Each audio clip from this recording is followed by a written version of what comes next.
మళ్ళీ భారీ అంచనాలు క్రియేట్ చేస్తూ రౌడీ బాయ్ విజయ్ దేవరకొండ కొత్త ప్రాజెక్ట్ ప్రేక్షకుల ముందుకు వచ్చింది. టాక్సీ వాళ్ళతో సూపర్ హిట్ ఇచ్చిన దర్శకుడు రాహుల్ సంకృత్యంతో విజయ్ మరోసారి కలవడం ఇప్పటికే అభిమానుల్లో ఆసక్తిని రేపింది.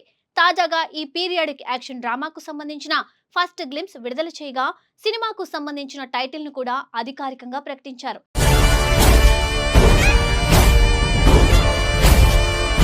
తాత్కాలికంగా VD14 గా పిలుస్తున్న ఈ చిత్రానికి రణబాలి అనే పవర్ఫుల్ టైటిల్ ఫిక్స్ చేశారు.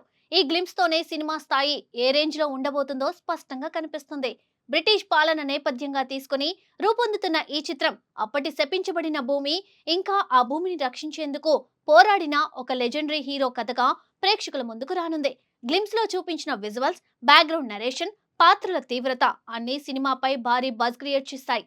రాహుల్ సంకృత్యన్ నరేషన్ లో బ్రిటిష్ పాలన సమయంలో భారతదేశ ప్రజలపై జరిగిన దారుణాలు, ముఖ్యంగా సర్ రిచర్డ్ టెంపుల్ వంటి అధికారులు కొన్ని ప్రాంతాలను కావాలనే కరువు భూభాగాలుగా మార్చిన విధానం ప్రోమోలో చూపించారు. ఈ దారుణాలను హిట్లర్ హోలోకాస్ట్ కంటే కూడా తీవ్రమైన జనసంహారంగా అభివర్ణించడం ప్రేక్షకులను ఎమోషనల్ గా కదిలించేలా చేసింది. ఈ సినిమాలో విజయ్ దేవరకొండ రణబాలి అనే పాత్రలో కనిపించబోతున్నాడు. గ్లింప్స్ లో ఆయన పాత్ర అత్యంత క్రూరంగా, శక్తివంతంగా, తిరుగుబాటు నాయకుడిగా ప్రజెంట్ చేయబడింది. విజయ్ లుక్, అతని డైలాగ్ డెలివరీ, కళ్ళల్లో కనిపించిన తీరు అభిమానులకు గూస్ బంప్స్ తెప్పించాయి.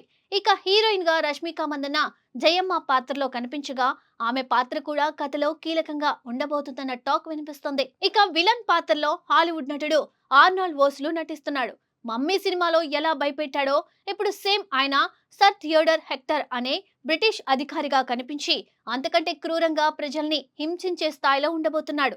గ్లింప్స్ లో ఒక సన్నివేశంలో విజయ్ గుర్రం మీద స్వారీ చేస్తూ ఓ బ్రిటిష్ అధికారిని రైల్వే ట్రాక్ మీద లాగుతూ వెళ్లే షాట్ చూపించారు. ఈ సీన్ ఇప్పటికే సోషల్ మీడియాలో వైరల్ అయింది. ఆ ఒక్క షాట్ తోనే సినిమాపై హైప్ అమాంతం పెరిగిపోయింది. రణబాలి కథ 1850ల కాలంలో జరిగిన ట్రూ ఇన్సిడెంట్స్ నుండి ప్రేరణ పొంది రూపొందించబడిందని మేకర్స్ చెబుతున్నారు.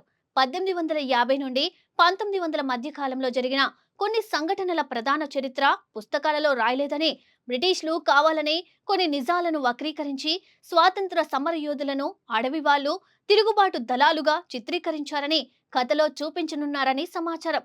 ఈ దృష్టికోణం సినిమాను మరింత బలంగా నిలబెట్టనుంది. సంగీత పరంగా ఈ సినిమాకు అజయ్, అతుల్ అద్భుతమైన బ్యాక్గ్రౌండ్ స్కోర్ అందిస్తున్నారు. వారి సంగీతం ఇప్పటికే గ్లింప్స్ లో సినిమాకు అదనపు పవర్ ఇచ్చింది. భారీ బడ్జెట్ తో నవీన్ ఎర్నేని, వై రవిశంకర్ ఈ చిత్రాన్ని నిర్మిస్తుండగా టీ సిరీస్ సమర్పిస్తోంది. టాప్ టెక్నీషియన్స్, బలమైన స్టార్ క్యాస్ట్ తో ఈ సినిమా ఒక రెవల్యూషనరీ సినిమాటిక్ ఎక్స్పీరియన్స్ ఇవ్వబోతుందని మేకర్స్ ధీమా వ్యక్తం చేస్తున్నారు. రణబాలి సినిమా సెప్టెంబర్ 11న ప్రపంచ వ్యాప్తంగా తెలుగు, తమిళం, హిందీ, కన్నడ, మలయాళ భాషల్లో విడుదలకు సిద్ధమవుతుంది.